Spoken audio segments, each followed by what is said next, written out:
All right, so Great Divide makes a Yeti stout. Everyone's in the kitchen, so don't mind the noise. I just definitely wanted to cover it. We got the variety pack, so I did one. The one I already had. You don't have to worry about the tall boys, but they do come in great flavors. But the whole point, the Imperial Stout itself first, I highly recommend it. It's a great profile to start off, and then they do great flavors. So this one really was intriguing because it's a s'mores style, and I get kind of wary. You can put a lot of things in beer. They've been putting donuts, marshmallows, all kinds of stuff. So this is a stout brewed with chocolate, marshmallow, and spices. So we'll see what that does. The marshmallows can be put in for flavor, but they definitely do offer sugar because if they dissolve, you can help it carbonate, but we'll see how they did it. So reach for the s'mores Yeti and find yourself transported to a cozy campfire setting without ever leaving the comfort of your home. I guess was their goal. They're enjoying a decadent treat fireside and definitely encouraged. Enjoy all the taste of the classic campsite dessert blend with rich roasty malt flavor of Yeti Imperial Stout, a beer for telling tales and creating new ones. So got a good storyline, good style. I like it. Great Divide, just Colorado makes great ass beers. They definitely were the early ones that really went making craft beers. Or there's breweries that popped up. Same in California. Texas is really catching on.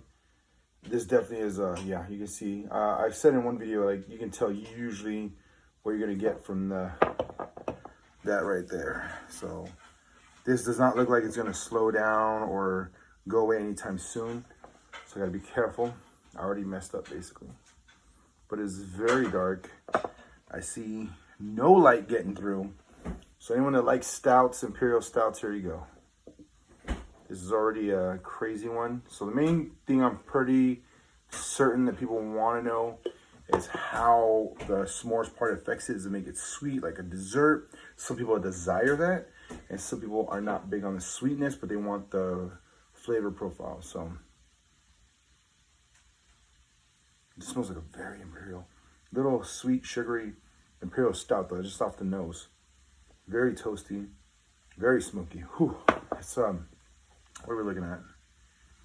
Sometimes they put the ABV on here, and I missed that. 9.5, so I'm getting that booziness. So some of that sweetness comes from the booziness.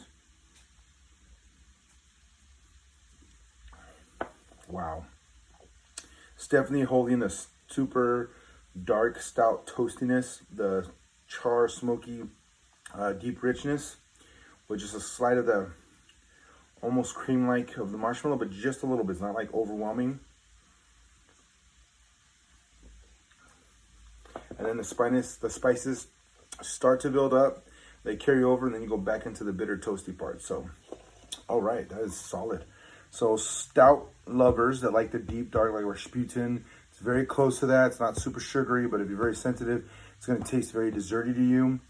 The ones that enjoy some sweetness, the alcohol level will release enough of the sweet booziness to complement the marshmallow and the spices. So this is very impressive, very mature, very adult. This is not like a, not kids drink, but any youthful drinker would be like, oh, I like enjoy sweet stuff. You know, if they don't know what they're doing, more mature ones and on forward, they kind of enjoy the more complex bitter. You know, bitter is a flavor and it's not all bad. Same with burnt. Burnt starts with the caramelization and works its way to just completely burnt, you know. This is not completely burnt. This definitely have a very strong char richness to it. So solid job. Once again, Great Divide. I appreciate the Yetis, and I do my best to get as many as I can. So thank you. I'm going to let you know if you're watching and you see this, now you know. The next one hopefully will be the peanut butter one, but if not, at least this one's covered and you know to get it. So thank you and have a great night.